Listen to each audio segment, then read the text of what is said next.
সামাজিক যোগাযোগ মাধ্যমের কন্টেন্ট ক্রিয়েটর ও ইনফ্লুয়েন্সারদের গোল্ডেন ভিসা দেওয়ার সিদ্ধান্ত নিয়েছে সংযুক্ত আরব আমিরাত। কোনো কন্টেন্ট ক্রিয়েটর এই ভিসা পেলে স্পন্সর বা পৃষ্ঠপোষক ছাড়াই 10 বছর পর্যন্ত দেশটিতে থাকতে পারবেন।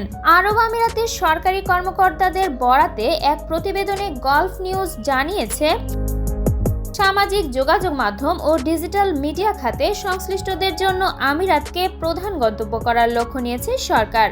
চলতি বছর বিশ্বের বিভিন্ন দেশে 10,000 ইনফ্লুয়েন্সার ও কন্টেন্ট ক্রিয়েটরকে গোল্ডেন ভিসা দেওয়ার লক্ষ্য নেওয়া হয়েছে।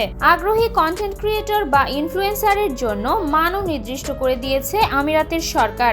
এর মধ্যে যেসব কন্টেন্ট ক্রিয়েটরের সৃষ্টিশীলতা রয়েছে কিংবা যেসব কন্টেন্ট সমাজে প্রভাব ফেলতে সক্ষম, যারা কন্টেন্ট তৈরির জন্য পুরস্কার কিংবা স্বীকৃতি পেয়েছেন এবং যেসব কন্টেন্টের ফলে আমিরাতের নেটিজেনরা লাভবান হতে পারেন, কেবল তাদেরকে দেওয়া হবে গোল্ডেন ভিসা।